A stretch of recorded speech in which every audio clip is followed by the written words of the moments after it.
Myself, Dr. Debasis Mishra, DM in Gastroenterology, and I am at present working at Gastroenterology Department of the Soam Medical College and Hospital at Bhubaneswar, Odisha. This year's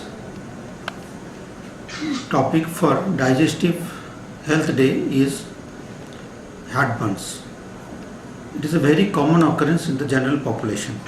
By heartburn we mean that it is a burning sensation that occurs in the lower half of the chest and upper abdomen, which is usually referred to behind the sternum, and it may be radiated to the jaws, to the neck or to the back sometimes. This heartburn is a common symptom occurring in general population, and around 5 to 10% of the general population report some form of heartburn at least once a week.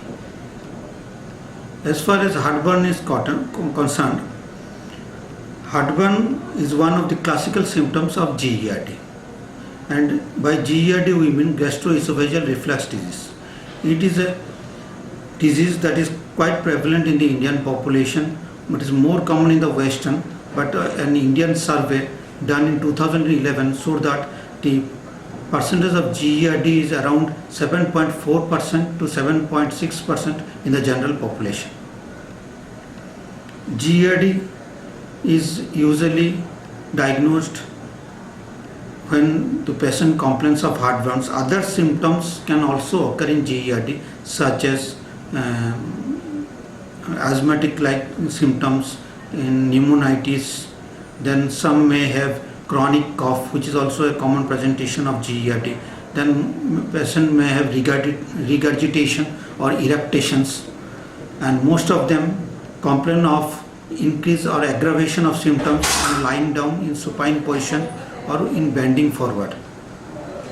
And they are mostly occurs after taking a heavy meal, or when the heavy meal that is especially spicy, or taking after taking alcohol or carbonated beverages. These are the common GERD symptoms, and these patients usually come to the doctor with these complaints, and on evaluation we have to first see what are the types of GERD, whether it is an erosive type of GERD or non-erosive type of GERD.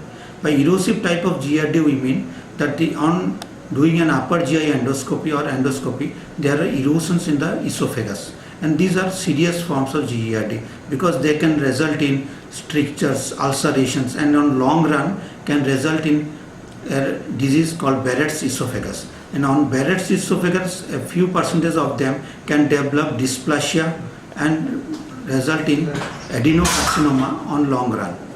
So heartburns is never a benign condition. So we should be the general population should be very aware that heartburn can also give rise to serious complications such as lower esophageal strictures, Barrett's esophagus, and adenocarcinoma on long run. And they should immediately take the physician's or doctor's help when they feel there is heartburns. Moreover, when a patient complains of heartburn, we have to exclude other causes which can also give rise to a similar pain in the lower chest and abdomen, such as ischemic heart disease. Also, some cases of achalasia and eosinophilic esophagitis can also present with heartburns. Now, coming to the investigations which are commonly done in heartburn are their upper GI endoscopy to look for the esophageal pathology, their pH monitoring studies in which the intraesophageal pH is monitored, and also impedance studies.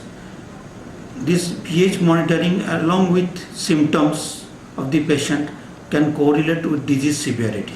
We can know that when the patient has an acid reflux by monitoring the intraesophageal pH. And another method which is commonly employed, that is empirical treatment of these patients. Empirically, the patients may be started on an acid suppression or an acid neutralizing agent, and if the patient responds to it, then we can be sure that the patient has GERD. But most patients require at least one endoscopy to rule out other causes which can cause similar symptoms. Next, coming to the treatment, the most common treatment that is which is important in GERD, it is a lifestyle modification, because GERD is a lifestyle disease. The recent increase in GERD is mostly due to the obesity epidemic which we are seeing in the present world. So lifestyle modifications such as daily exercise, reduction of weight when one is obese, taking less of alcohol beverages, carbonated beverages, spicy foods, fried fruits, food, all these can help in decreasing the symptoms of GERD. And another lifestyle modification that is one should avoid smoking and sleeping just after taking. Most of Indians, we have a common practice of just lying down after taking our meals, and this is an important factor in increasing the heartburns. So heartburn patients should avoid lying down immediately after taking food. They should take small meals, multiple small meals in a day, and should at least remain upright or walk around for at least 15 to 20 minutes after taking a meal. Now coming to the drugs commonly prescribed in GERD, they are the acid neutralizing agents such as the antacids, but these work for a limited period, and the better drugs that are the prokinetics and the PPIs, that is the acid suppressive drugs. Those may be proton pump inhibitors or H2 blockers. H2 blockers on long duration when given over a long period of drug, they develop tachyphylaxis, and patients usually do not respond to H2 blockers for long duration. So PPI are the backbone of treatment of GERD, and PPI should also be judiciously prescribed in patients, because few patients on prolonged PPI can also develop fundal polyps, and some complain of decreased absorption of calcium and vitamin from the gut. The other treatments which are advocated in GERD is endoscopic therapy, which are rarely of any benefit and are shown varying degrees of results.